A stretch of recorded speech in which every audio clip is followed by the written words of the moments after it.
नमस्कार, welcome to Rajiv Global Studies. मैं हूं सत्यम तिवारी।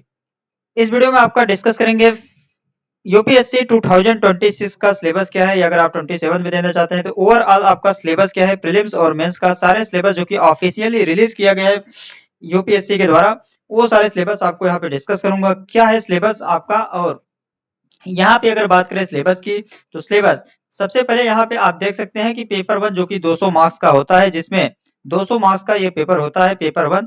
तो प्रीलिम्स की पहले बात करें, प्रीलिम्स की पीआरई की प्रीलिम्स, यूपीएससी प्रिलिमिनरी एग्जामिनेशन की बात करें, यहाँ पे जो प्रीलिम्स का जिसको आपको प्री बोलते हैं, उसका अगर उसमें आपका दो पेपर होता है। पेपर वन में आपका 200 मार्क्स का क्वेश्चन होता है, 200 मार्क्स, यानी कि यहाँ पे 200 मार्क्स होता है। और ये सिलेबस अभी इसका डिस्कस करूंगा। और ये आपका इसी से आपका मेरिट बनता है। जो पेपर टू होता है वो भी 200 मार्क्स का होता है। उसमें आपको जनरल एप्टीट्यूड, इंग्लिश और रीजनिंग कॉम्प्रहेंशन वगैरह ये सारी चीजें पूछा जाता है।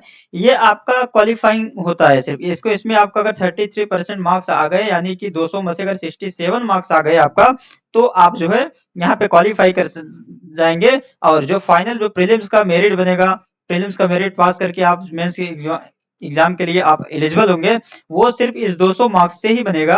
यानी कि जीएस पेपर वन आपका उसी से आपका बनेगा। अब यहाँ पे जीएस पेपर वन का अगर सिलेबस की बात करें, तो सिलेबस यहाँ पे गाइस देखा जाएगा सिलेबस की, तो पेपर वन का जो सिलेबस यहाँ पे देखा जाए, तो यहाँ पे current events of national and international importance, यानी कि आपका करंट अफेयर्स आपका ये कुछ पहला जो है आपका यहाँ पे सिलेबस दिया गया है।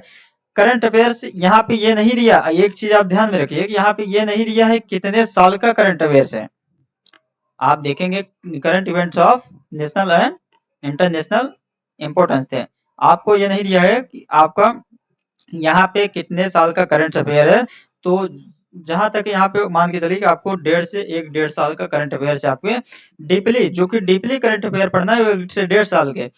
उसके बाद जो बहुत बड़े बड़े इवेंट्स हुए हैं करंट अफेयर से, बहुत बड़े बड़े इंसिडेंट्स हुए हैं, जैसे आपका बहुत पिछले जो भी चेंजेस हुए हैं, बहुत बड़े बड़े न्यूज करंट अफेयर्स में, वो आपको हमेशा का याद करना है। जैसे कोरोना वायरस वगैरह ये हुआ, और पिछला का जो भी करंट अफेयर्स है 2015 में, ये सारी चीजें यहाँ पे आपको ये सब तो जाहिर सी बात है याद ही रहता है। बाकी 1 1.5 साल तक करंट अफेयर्स आप डीपली पढ़ना पड़ेगा, जो भी डेली आपका क्या क्या हो रहा है, नेशनल इंटरनेशनल इंपोर्टेंस, यानी कि इंटरनेशनल इंपोर्टेंस मतलब इंटरनेशनल रिलेशन, डेली ये सारी चीजें आपको एक बार आपको यहाँ पे ध्यान देना होगा, ये करंट पे। उसके बाद history of India and Indian national movement, इसका मतलब ये है कि आपका इंडिया का हिस्ट्री पढ़ना है। इसमें सिर्फ ये प्रीलिम्स का सिलेबस है हिस्ट्री में। आपको बता दें कि इसमें वर्ल्ड हिस्ट्री नहीं मेंशन है, तो वर्ल्ड वर्ल्ड हिस्ट्री ये आपका प्रीलिम्स के सिलेबस में नहीं है, लेकिन मेंस के सिलेबस में है। मेंस के सिलेबस में आपका है, तो प्रीलिम्स के सिलेबस में यहाँ पे हिस्ट्री, वर्ल्ड हिस्ट्री आपका नहीं है। तो इंडियन नेशनल मूवमेंट यानी कि modern history, Indian national movement इसका मतलब मॉडर्न हिस्ट्री, और हिस्ट्री ऑफ इंडिया में आपको तीनों चारों हो जाते हैं। इंडियन नेशनल मूवमेंट जो कि आपका पोस्ट इंडिपेंडेंट या 1947 के बाद जो भी आपका नेशनल मूवमेंट्स वगैरह हुए हैं, उन सभी चीज। उसके बाद जियोग्राफी की बात करें, तो यहाँ पे Indian and world geography, physical social economical geography of India and the world, यानी कि जो जियोग्राफी है वो आपका सिलेबस है। तो जियोग्राफी यहाँ पे आपको पढ़ना पड़ेगा। तो यहाँ पे आप देख सकते हैं कि पहला चैप्टर, इसके बाद ये दूसरा चैप्टर हिस्ट्री में आप 3 पार्ट मान सकते हैं, एंशियंट, मॉडर्न एंड मेडिवल। उसके बाद तीसरा, उसके बाद इंडियन पॉलिटी यानी कि पॉलिटी से रिलेटेड आपका जो भी क्वेश्चंस है, एंड गवर्नेंस। यूपीएससी में क्या है कि गवर्नेंस एक अलग से ही आपको पढ़ाया जाता है, गवर्नेंस चैप्टर्स। तो यहाँ पे आप मान चलिए कि इंडियन पॉलिटी एंड गवर्नेंस, हालांकि वैसे चौथा चैप्टर मान सकते हैं, लेकिन ये चौथा मानेंगे। तो गवर्नेंस जो है ये भी आपका मेंस पॉइंट ऑफ व्यू और प्रीलिम्स में, ये दोनों में बहुत ही अच्छे तरीके से पूछा जाता है। तो इसका आप मान सकते हैं कि ये 5वां चैप्टर्स आपको पढ़ना पड़ेगा, इंडियन पॉलिटी। हालांकि ये गवर्नेंस आता है पॉलिटी में ही, तो ये यूपीएससी में आपको अलग से पढ़ाया जाता है। तो constitution, political system, Panchayati Raj, public policy and right issues, ये सारी चीज जो भी इंडियन पॉलिटी एंड गवर्नेंस में है।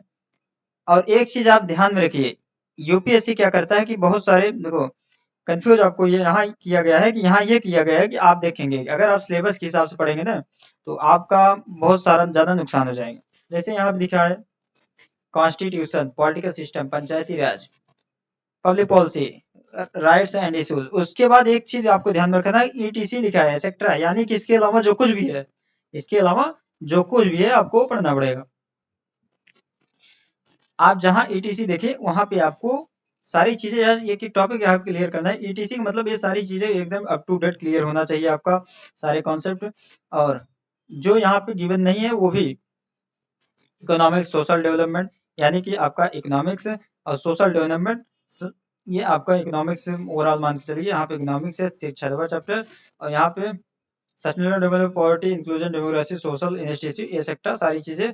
उसके बाद जनरल इश्यूज ऑन एनवायरनमेंट, यानी कि जो 7 चैप्टर है आपका एनवायरनमेंट, एनवायरनमेंट आपको यहाँ पे पढ़ना पड़ेगा, जो कि बहुत ही इंपॉर्टेंट है। हाँ, एनवायरनमेंट आपको इसलिए पढ़ाया जाता है कि जैसे जो इंडियन फॉरेस्ट सर्विस आईएफएस का एग्जाम होता है, वो यूपीएससी उसका जो प्रीलिम्स एग्जामिनेशन होता है वो यूपीएससी का जो प्री होता है सेम पेपर होता है। जैसे जो सेम आपका प्रीलिम्स पेपर देंगे वो आईएफएस और यूपीएससी सीएससी ये दोनों का सेम होता है। तो आईएफएस यानी कि इंडियन फॉरेस्ट सर्विस, तो एनवायरनमेंट वगैरह आप यहाँ पे है इसलिए पढ़ाया जाता है कि थोड़ा बहुत जाने उसके बारे में। तो ये आपका climate change dash do not require subject specialization, आपको बताया गया है कि ये उसी के बेस पे आपको पढ़ाया जाएगा। उसके बाद जनरल साइंस, यहाँ पे आपका आ जाता है science, SCINCE, science and tech, इसे आप बोल सकते हैं साइंस एंड टेक। टेक यानी कि जो टेक्नोलॉजी, टेक्नोलॉजी। हाँ, साइंस मतलब आपका जनरल साइंस, जैसे आपका सेल टिश्यू वगैरह, बायो का कुछ टॉपिक्स आपका एनवायरनमेंट वगैरह, बायोटेक्नोलॉजी वगैरह। और टेक्नोलॉजी में आ जाता है जैसे आपका स्पेस टेक्नोलॉजी, डिफेंस टेक्नोलॉजी, और यहाँ पे नैनो टेक्नोलॉजी। ये टेक्नोलॉजी इसमें आपको करंट अफेयर्स भी आपका इंक्लूड रहता है। ये सारी चीजें आपको यहाँ पे ध्यान में रखना होगा। साइंस साइंस का सिलेबस जो कि डिफाइंड पहले से रहता है, जो आपको बताया जाता है कि जनरल साइंस, जैसे साइंस का जो कुछ चैप्टर्स है, सेल टिश्यू वगैरह और बायोडाइवर्सिटी वगैरह, ये सब सारी चीजें जो भी साइंस बायो से रिलेटेड कुछ चैप्टर्स और कुछ इन्वायरमेंट वगैरह से रिलेटेड। उसके बाद टेक्नोलॉजी में आपका डिफेंस टेक्नोलॉजी जैसे बताया गया उस सारी चीजें। उसके बाद ये तो रहा आपका दोस्तों 8 चैप्टर, टोटल 8 चैप्टर आपका पेपर 1 के लिए पढ़ना पड़ेगा, आपको ध्यान में रखना है। पहला करंट अफेयर्स, दूसरा वर्ल्ड हिस्ट्री, तीसरा तीसरा यहाँ पे आपका देखो, वैसे देखा जाए तो हिस्ट्री के भी 3 पार्ट होते हैं, तो 2 चैप्टर आप और जोड़ सकते हैं, लेकिन अगर एक ही मानते हैं आपको मोटा मोटा मान के चलिए, ये आपका 8 चैप्टर्स यहाँ पे आपको पढ़ना पड़ेगा। पहला आपका करंट अफेयर्स, दूसरा हिस्ट्री, तीसरा ज्योग्राफी, उसके बाद यहाँ पे पॉलिटी, गवर्नेंस, उसके बाद यहाँ पे इकोनॉमिक्स, जनरल इन्वायरमेंट, और आपका जनरल साइंस। तो ये दोस्तों आपका टोटल 8 चैप्टर यहाँ पे पढ़ना पड़ेगा। और यहाँ पे अगर पेपर 2 की बात करें प्रीलिम्स में, comprehension interpersonal skill including communication skill, यानी कि आपका कम्युनिकेशन स्किल से भी आप चेक कर सकते हैं। ओवरऑल आपको बताया गया कि यहाँ पे कम्प्रिहेंशन, इसको आप मान सकते हैं। ओवरऑल देखिए जो भी दिया गया है कि आप मान के चलिए कि 3 चैप्टर्स यहाँ पे पूछे जाते हैं। पहला है रीडिंग कम्प्रिहेंशन,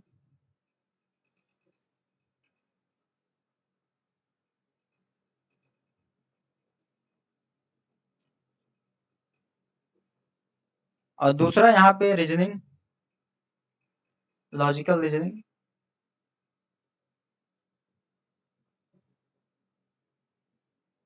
राइटिंग थोड़ा इसमें, तो कि एक हाथ से माइक पकड़ा हूँ तो राइटिंग थोड़ा यहाँ पे पुअर आ रहा है, क्योंकि माइक एक हाथ से पकड़ के रखा हूँ। और यहाँ पे आपका ये आपका अरिथमेटिक्स वगैरह, जैसे जनरल एप्टीट्यूड, जिसमें जिसको आप मैथ पूछ सकते हैं, जनरल एप्टीट्यूड, जो आप कह सकते हैं कि मैथ्स के बेसिक अरिथमेटिक्स वगैरह जो भी आपका है, वो सारी सिलेबस आपका मैं डिस्कस करूंगा यहाँ पे। और ये आपका ये ओवरऑल 3 चैप्टर मान के चल सकते हैं, जो कि यहाँ अलग अलग तरीके से बताया गया है कि logical reasoning, analytical ability, decision making and problem solving, ये आप मैथ्स से मान सकते हैं। General aptitude, general and mental ability, और बेसिक न्यूमरेसी, ये सारी चीजें आपको मैथ्स में आप समझ सकते हैं। अब जैसे कि आपको बताया कि पेपर 1 में आपको, पेपर 2 में आप क्वालिफाइंग होता है, यहाँ पे आपको 33% मार्क्स लाना पड़ता है, ये आपको बताया गया। अब ये तो आपका सिलेबस है जो कि ऑफिशियल वेबसाइट दिए गए मेंस का। अब यहाँ पे बात करते हैं, सॉरी ये प्रीलिम्स का सिलेबस है, अब आपको बात करते हैं यहाँ पे मेंस का। मेंस का सिलेबस अगर देखा जाए तो सबसे पहले मेंस का जो पेपर होता है, क्वालिफाइंग पेपर्स, जो कि 2 पेपर्स होता है, एक इंग्लिश का एक इंग्लिश का पेपर होता है, वो क्वालिफाइंग होता है। जैसे आपका सीसेट का पेपर क्वालिफाइंग होता है, वैसे इंग्लिश का पेपर क्वालिफाइंग होता है। और एक लैंग्वेज आपको चूज करना पड़ता है, उसका भी सेम देखो, वो बेसिक क्वेश्चंस आते हैं, बताया जाता है कि उसमें जो है 25% अगर मार्क्स ला रहे हैं तो आपको कोई 10th लेवल का आपका क्वेश्चन पूछा जाता है, बेसिक 25% ला रहे हैं तो आप वहाँ पे क्वालिफाई हो जाते हैं, वो सभी क्वालिफाई कर लेते हैं। और एक लैंग्वेज जो आपको चूज करना पड़ेगा, चाहे वो किसी भी लैंग्वेज, जैसे आप अगर हिंदी बोलते हैं, हिंदी जानते हैं हिंदी, तो हिंदी आप ले सकते हैं। और किसी भी, जैसे आप जैसे हिंदी अगर आप लेना चाहते हैं तो हिंदी ले सकते हैं, या अगर और किसी भाषा जैसे बंगाली जानते हैं बंगाली ले सकते हैं, ये सारी चीजें आप ले सकते हैं, जो भी लिस्ट में आपको यहाँ पे। अब यहाँ पे पेपर 1 का जो सिलेबस है, तो यूपीएससी में ऐसे ऐसे आता है, ऐसे जो पहले पेपर 1 आपका ऐसे है, कैंडिडेट में रिक्वायर्ड टू राइट ऐसे ऑन मल्टीपल टॉपिक, आपको 4-5 टॉपिक दिए रहेंगे, जिसमें आपको एक दो टॉपिक में अराउंड 1000 वर्ड का ऐसे लिखना रहेगा। 1000 वर्ड का ऐसे है, ये आपका 2500 मार्क्स का आता है, यानी कि 250 मार्क्स का वेटेज आपका ऐसे ही रहता है। इसके अलावा तो यहाँ पे आपको बताया, they will expected keep the closely to the subject of essay to arrange the their gaze conflictly credit will be given. जैसे कि बताया गया कि आपको 2 ऐसे लिखना होता है, 4-5 टॉपिक में से एक चूज करके, एक एक चूज करके आपको ऐसे लिखना होता है। उसके बाद पेपर 2, जिसको जीएस पेपर 1 के नाम से जानते हैं, जीएस पेपर 1 है पेपर 2। पहले आपको बता दूं यहाँ के ये पहला पेपर हुआ। मेंस में कितने पेपर होते हैं इसके बारे में बात करें, पहला पेपर, उसके बाद दूसरा पेपर होता है GS study, GS paper 1 general study, जिसमें जो सब्जेक्ट पूछे जाते हैं वो है Indian heritage and culture, history, geography of the world. Indian heritage and culture, इसका मतलब यह है कि ये आपको पढ़ाया जाता है इंडियन हेरिटेज एंड कल्चर। इसका मतलब यह है कि जीएस पेपर 1 में हिस्ट्री, जियोग्राफी, और इसको बोलते हैं art and culture, art and culture, art and culture जो पढ़ाया जाता है यूपीएससी में, ये सब्जेक्ट, ये और जियोग्राफी और हिस्ट्री, ये आपको 3 चैप्टर जो है जीएस पेपर 1 में आपको पढ़ने पड़ते हैं। सॉरी 3 सब्जेक्ट, चैप्टर नहीं सब्जेक्ट है। अब इसमें से आप देख सकते हैं, Indian culture will cover the silent aspect of art forms, literature, architecture from ancient to modern times, ये आर्ट एंड कल्चर का टॉपिक्स है। उसके बाद modern Indian history from about the middle of the 18th century until the present, significant event, personalities and issues, modern Indian history. आपको बता दूं कि यहाँ पे आपको मेंशन नहीं है एंशिएंट हिस्ट्री और मेडिवल हिस्ट्री। मेडिवल हिस्ट्री यहाँ पे नहीं पूछा जाता और एंशिएंट हिस्ट्री नहीं पूछा जाता। इसके अलावा the freedom struggle, its various stages, importance, contributors. तो आपको बता दूं कि मॉडर्न हिस्ट्री पूछा जाता है, पोस्ट इंडिपेंडेंट हिस्ट्री यानी कि 1947 के बाद जो पोस्ट इंडिपेंडेंट होने के बाद भी हिस्ट्री वो पूछा जाता है, जो कि आप यहाँ गिवन है, post independent and consolidation and reorganisation within the country, ये पूछा जाता है। इसके अलावा मॉडर्न हिस्ट्री यहाँ पे गिवन है, मॉडर्न हिस्ट्री के टॉपिक्स है फ्रीडम स्ट्रगल, जो इंडियन फ्रीडम मूवमेंट है, वेरियस स्टेजेस, यहाँ पर गिवन है। इसके अलावा history of the world, world history आपको यहाँ पूछा जाता है, including event of 18th century such as industrial revolution, world war, ये सारी चीजें यहाँ पे गिवन है। उसके बाद silent feature of Indian society, diversity of, यहाँ पे silent feature of Indian society यानी कि सोशल जस्टिस, ये सारी चीजें यहाँ पे गिवन है। तो गाइज यूपीएससी का जो भी सिलेबस है, जो भी नंबर ऑफ कितने सब्जेक्ट है, अगर आप उसके बारे में जानना चाहते हैं तो उसके बारे में नेक्स्ट वीडियो में आपको बताया जाएगा। Role of women's and women's organisation, population associated issues, poverty and development issues, urbanization, their problems and remedies, effect of globalization on Indian society, social empowerment, communalism और regionalism, आपका secularism, silent features of world physical geography। ये आपका syllabus है जो भी। अब बात करते हैं पेपर 3 जीएस पेपर सेकंड बोल सकते हैं, जो कि तीसरा पेपर है आपका, तीसरा पेपर जिसको जीएस पेपर सेकंड बोल सकते हैं, क्योंकि जीएस का जनरल साइंस का 4 पेपर होता है, जनरल स्टडीज का, और जीएस पेपर सेकंड में आता है गवर्नेंस। जैसे बताया गया कि आपको गवर्नेंस है, ये अलग से पढ़ाया जाता है UPSC. Governance, constitution, policy, social justice, international relation, यानी कि यहाँ पे पॉलिटिक्स रिलेटेड सारी चीजें पूछा जाता है। अब यहाँ पे आप देख सकते हैं इंडियन कॉन्स्टिट्यूशन, ये सब जो भी टॉपिक्स है आप देख सकते हैं। Historical underpinnings, evolution, features, amendments, ये सारी चीजें यहाँ पे सब टॉपिक्स देख सकते हैं। ओवरऑल आपको यही सब पढ़ना होगा। अब नेक्स्ट अगर बात करें गाइस, यहाँ पे आपका अब आता है पेपर 4 में। पेपर 4 में यहाँ पे जनरल स्टडीज थर्ड है, इसको मान सकते हैं, जो चौथा पेपर है आपका जनरल स्टडी थर्ड। इसमें technology, science and techs related question पूछता है। इकोनॉमिक्स डेवलपमेंट यानी कि इकोनॉमिक्स यहाँ पूछता है, और biodiversity, environment, security and disaster management, ये आपका यहाँ पे टॉपिक है। इसके अलावा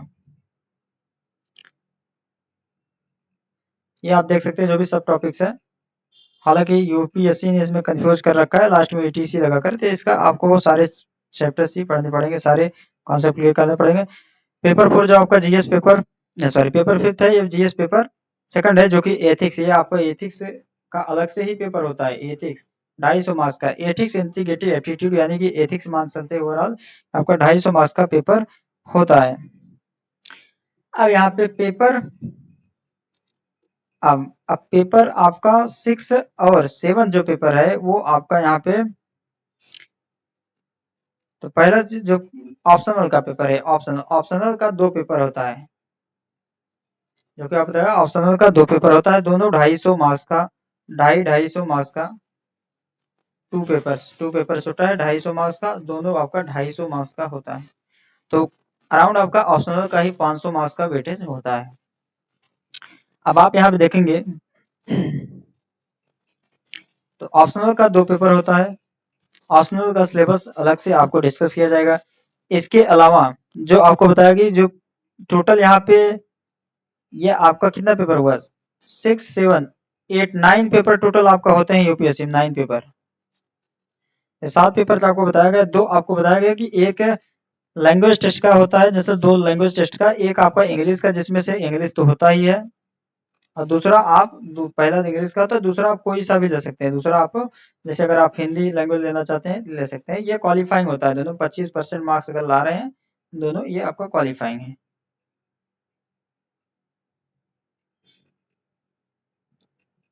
ये आपका सिलेबस है। अब ये दोस्तों आपका सिलेबस है, डिस्कस किया गया है सारा। अब ये आपका ऑप्शनल का सिलेबस बाद में डिस्कस करेंगे। ये ऑप्शनल का आपका सिलेबस है, क्योंकि बहुत सारे सब्जेक्ट है ऑप्शनल, जो भी अगर आप देखना चाहते हैं ऑप्शनल का सिलेबस, तो आपको डिस्क्रिप्शन में टेलीग्राम लिंक उसको ज्वाइन करेंगे, या आप अगर कमेंट बॉक्स में बताएंगे तो आपको लिंक शेयर कर दिया जाएगा या आपको सेंड कर दिया जाएगा। और यहाँ पे फिजिक्स, मेरा फिजिक्स ऑप्शनल है, तो मैं फिजिक्स ऑप्शनल का सारा यहाँ पे डिस्कस करूंगा सिलेबस, और फिजिक्स ऑप्शनल से रिलेटेड क्या कैसे पढ़ना है, क्या सारे सिलेबस आपको यहाँ पे डिस्कस करूंगा। मिलेंगे दोस्तों नेक्स्ट वीडियो में, जो भी करिए जो कमेंट बॉक्स करिए। Thank you.